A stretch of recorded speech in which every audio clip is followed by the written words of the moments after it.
Another year gone and yet another list to do to officially mark the end of what has been an overall eventful last 12 months. Then again, I don't think eventful is exactly the right way to describe it though, is it?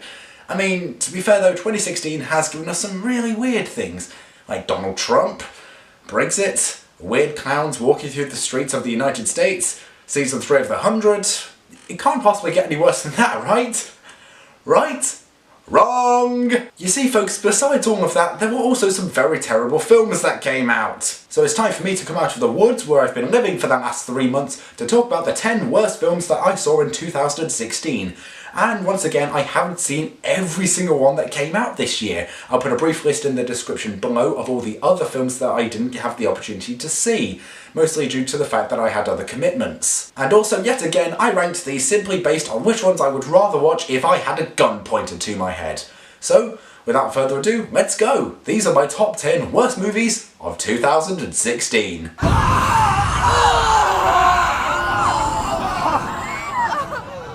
Starting off our list is a horror movie that explores themes such as mental health, depression, and even suicide. That sounds like something that you would really like to see in something of that genre, doesn't it? Do you want to know the only problem with it? It came out in January, and that's The Forest. This film had so much potential to it. You see the characters go into Aokigahara Forest, one of the creepiest places in the world because it's known for the incredibly high amount of suicides there. You even had Natalie Dormer as well from Game of Thrones. This should have been awesome, but in the end you're just trying to make it look like it was a James Wan movie. Don't. Just don't.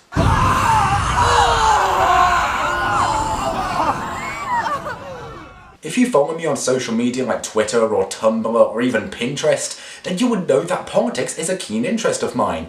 I would really like to write a political thriller as well, and I have a big interest in shows such as House of Cards and The Thick of It. However, if you're going to include it in a relatively popular and financially successful film franchise, then it kind of takes the fun out of it. And that's where the Purge election year comes in. I really should refrain from making a Donald Trump joke here. There are so many inconsistencies here. This film's supposed to take place in the future, right? During an election year. And so you finally see a candidate that has promised to eliminate the Purge. My question is, if this film is supposed to take place really far into the future, during an election year, say if America keeps having their election cycles every 4 years, how is Charlie Rowan the first candidate in decades to come up with the idea of, you know what, maybe we should get rid of this annual tradition that's completely sickening and we see people getting killed legally for one night every single year? How is she the first person to come up with this idea? Other than all of that and so many other inconsistencies, you can really see why I've included this on this list. And the main villain as well sounds like a more deranged version of Robbie Rotten from Lazy Town. Be quiet! Shut him up before he draws the wrong kind of attention.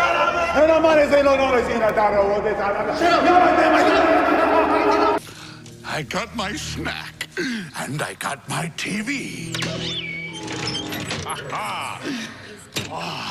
Time to get comfy! I am so glad that Robbie Rotten has become a meme over the last few weeks. Coupled along with awful acting and even more inconsistencies, you can really see why I've decided to include it on this list.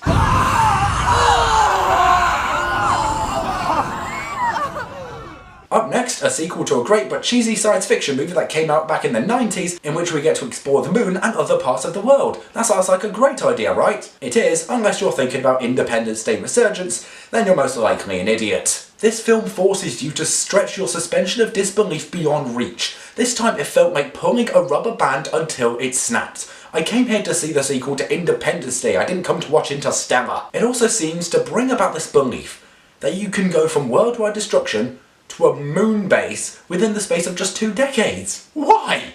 That makes no sense. Well, then again, it's not really that surprising given that this movie was directed by the same guy who whitewashed the Stonewall riots.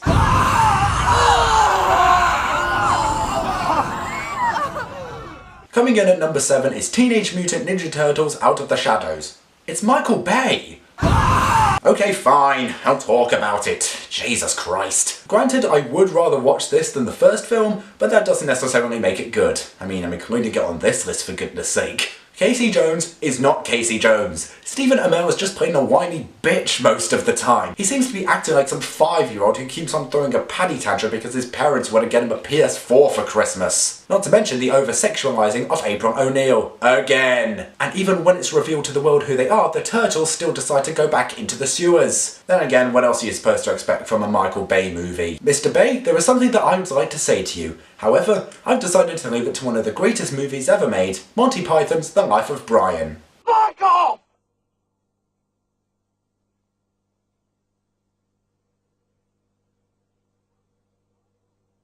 How shall we fuck off, oh Lord?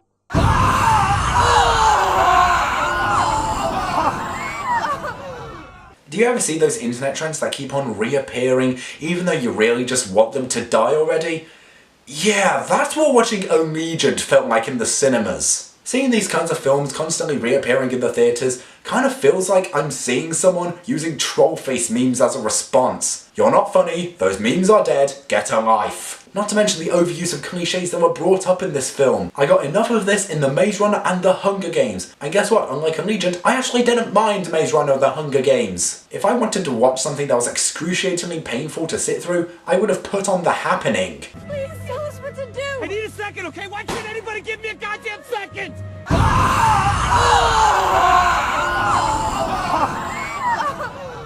Oh look, another sequel that's appeared on this list, and this time it's come in the form of a prequel, and it's The Huntsman Winter's War. Yay! Because prequels work so well, don't they? Just look at Star Wars! I don't like sand. It's coarse and rough and irritating, and it gets everywhere. Oh my god, this bored me to no end. This makes quests look dumb. They even dragged Rob Brydon into this. Dude, what are you doing? You're better than this! It even tried to look epic and Lord of the Ringsy, but it failed spectacularly. If you want something that will bore you shitless, then watch this. Otherwise watch Arrival, because, to be fair, that's a pretty awesome movie.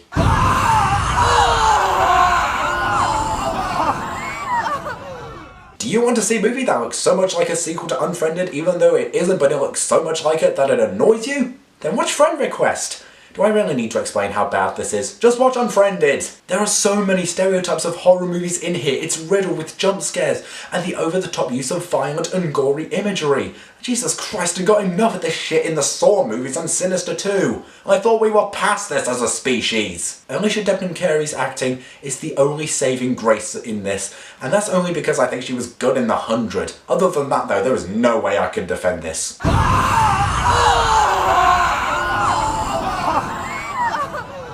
Do you remember at the start of this video when I said that 2016's been a rough year to get through, with things like Donald Trump, Brexit, the fact that the X Factor's still allowed to exist, you know, the awful stuff. A lot of people would say that it started off with the deaths of Alan Rickman and David Bowie. Well, personally I would agree with them. I would also say that it started when My Big Fat Greek Wedding 2 came out in cinemas. This film makes me lose faith in the human race. For one thing, I spend most of the time waiting for something to actually happen, because nothing did ever occur in this god-awful movie, and secondly, the grandparents sounded quite a lot of the time like they were trying to do an impression of Gollum. Why do films like these keep getting green-lighted? God forbid there's not a My Big Fat Greek Wedding 3. Oh god, I really hope there isn't.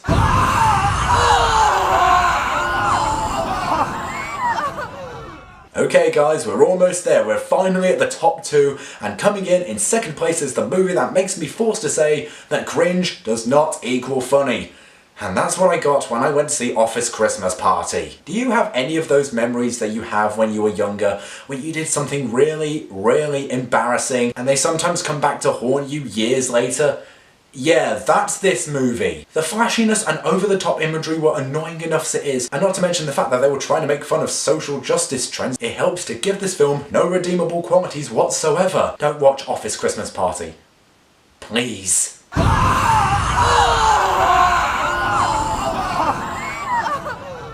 Okay guys, so before I get to my number 1, I want to bring up some other films that I saw this year that I really didn't like because I felt that they were that unbearable, and I just wanted to talk about them one more time. Neighbours 2 Sorority Rising, a completely unfunny sequel that no one wanted other than Seth Rogen. I've seen funnier stuff in an episode of Family Guy. Mike and Dave need wedding dates. Can we please just stop having these kinds of comedy films? You know, the ones that are way too over the top, constantly? Seriously, we get way too many of them. I'd rather sit through Fant 4 Stick. I'm still not calling it Fantastic Four. Blair Witch. Okay, now I know I gave this a good review for the last 10 minutes of the film, but please just let me talk about the first 80 minutes. Jesus Christ, that was dumber than having to sit through a soap opera marathon. The girl on the train. Just watch Gone Girl. Seriously. It's just that, just boring, and you can go for a piss halfway through and not miss any of the action.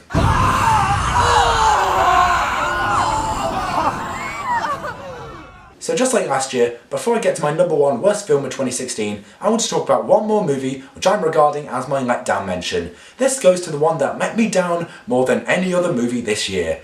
And that, my friends, for 2016, goes to Batman v Superman: Dawn of Justice. I wasn't even that excited to go and see this, and I still felt let down when I walked out of the screen. This should have been an actual Batman and Superman movie. Instead, it just cares more about setting up the wider DC cinematic universe. An idea, by the way, which they stole from Marvel. It only exists to set up other films, and frankly, if this is the best that DC has to offer, then I'm not looking forward to seeing what else they have in store.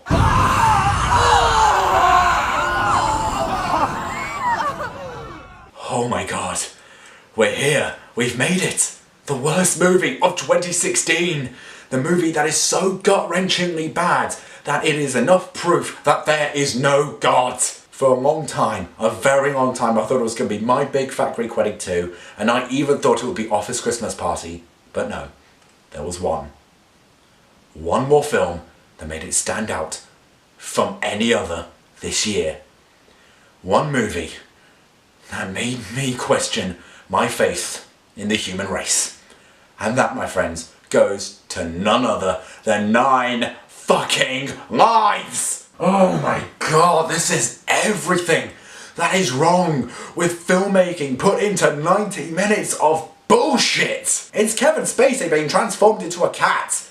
Do I really need to explain more? Not to mention they brought in Christopher Walken. There's even a scene where the cat tries to commit suicide.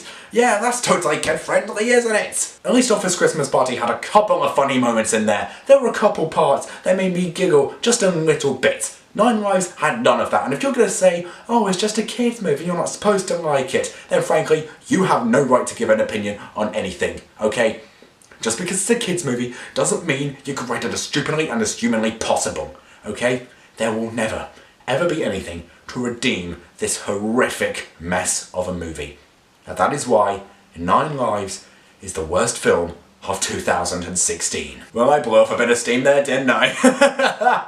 So yeah, guys, those were the 10 worst films that I saw in the last 12 months. Let's just hope 2017 doesn't give us anything as bad as this. Though, to be honest, I wouldn't put anything past it. I'm not going to put any money on it. We've already got some pretty bad horror movies lined up for January. So maybe we could get something that's like next year's equivalent to 9 Lives. Or something even worse. Actually, I hope not. Guys, thank you so much for watching this video. I'm really sorry, but once again, this is going to be the last video I'm going to be making for a while because I'm heading back to university soon in the new year. I am really sorry for that. I'll try and make a video as soon as I can again. So let me know in the comment section below what your worst movies of 2016 were. I get the feeling we're probably going to have some similarities in there, but then again, film distribution in the UK is a little bit weird sometimes compared to the United States. And so, I do hope you had a good Christmas, and even if you don't celebrate it, then happy holidays. I do hope you had a good time, and have a fantastic 2017. And other than that, guys, I've been Tartarus Pictures, and I will see you later. Good night.